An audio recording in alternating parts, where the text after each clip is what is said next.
A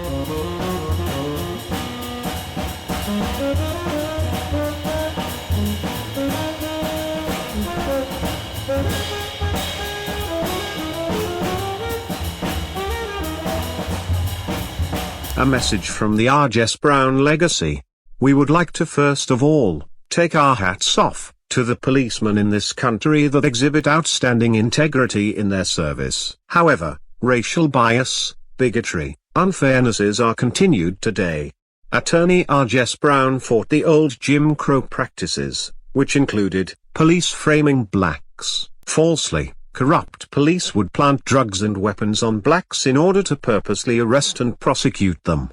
It is also important to remember, many police departments are composed of Ku Klux Klan members and similar organizations.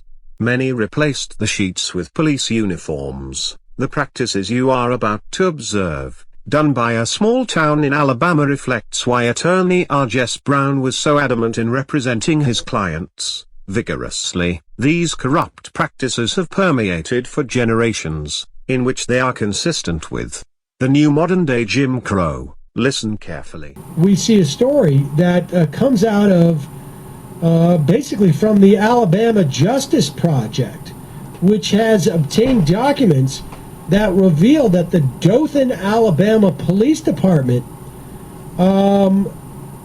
their internal affairs investigation ongoing for years of police malfeasance and racism was apparently covered up by the district attorney there. Tell us more about this. Well, for those people who don't know, Dothan, Alabama is the epitome of, kind of small southern town, almost like what you would see in My Cousin Vinny. I mean, that's the kind of place that Dothan is, and I'm not saying that in a negative way at all. I've been there. It's lovely, but it is a very small Alabama town. And as early as 1996, the police department started getting complaints from African Americans who had been arrested, and they said, look, I'm being charged with having drugs on me, having weapons on me. I had none of this stuff. I don't know where this came from. I don't know why these charges are even here.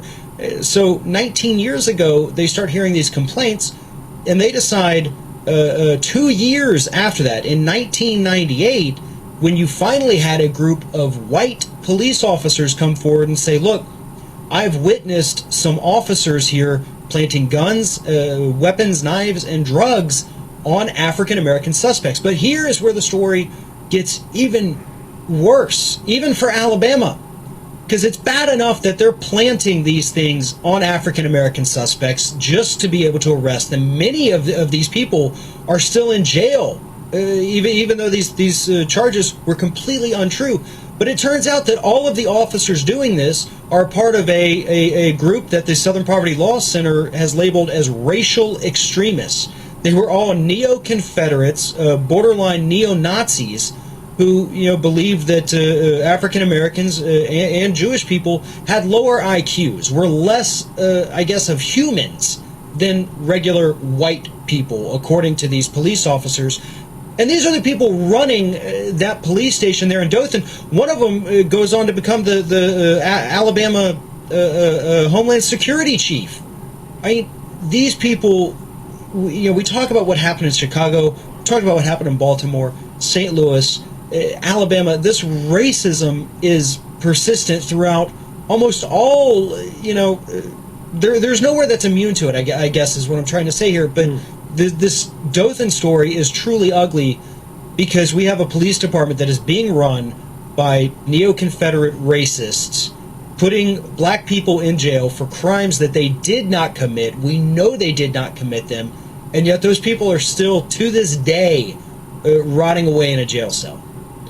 Yeah, really shocking, and I imagine we're going to see a federal involvement there. I mean, look, the bottom line is, Farron, we have a problem in this country, a severe problem with our police departments across the country in terms of the way they police African American communities in this country, and we see it in the numbers of arrests of African Americans for when we know for, let's say, for marijuana, when we know that white people smoke marijuana at the same rates of African Americans. We see it in the numbers of unarmed African Americans who are killed by the police. And despite the fact that Donald Trump would have you believe that the biggest issue is black on black crime, I mean, I want folks to imagine for a moment. Put aside any statistics of black on black crime, totally irrelevant, because we're not talking about what happens with who criminals choose to kill or commit crime against. We are talking about the institution that is ostensibly designated and paid in society to protect all citizens. And when that institution is not only not protecting a certain segment of our citizenry, but in fact is a threat to a certain segment of our citizenry, one can only imagine, and one doesn't have to imagine, you can listen to what black people are saying about this. But as white people, we can only imagine what the implications are to knowing that not only can we not go to the police when we have to deal with a criminal or a problem that we're having, but that if we see police, we are necessarily threatened by them. I mean, it would be irrational for a black person at this point not to feel in the pit of their stomach some measure of threat when they see a police car light up their lights, or a policeman walk down the street. I mean, we've just seen too many examples of this. And it would be an irrational response not to have some measure of concern or fear or awareness that you're not necessarily, you don't have the same protection as a white person has. I mean, and this is really, one can only imagine, like I say, the impact this has on a daily life on our segment of our population. Message from the Jess Brown Legacy.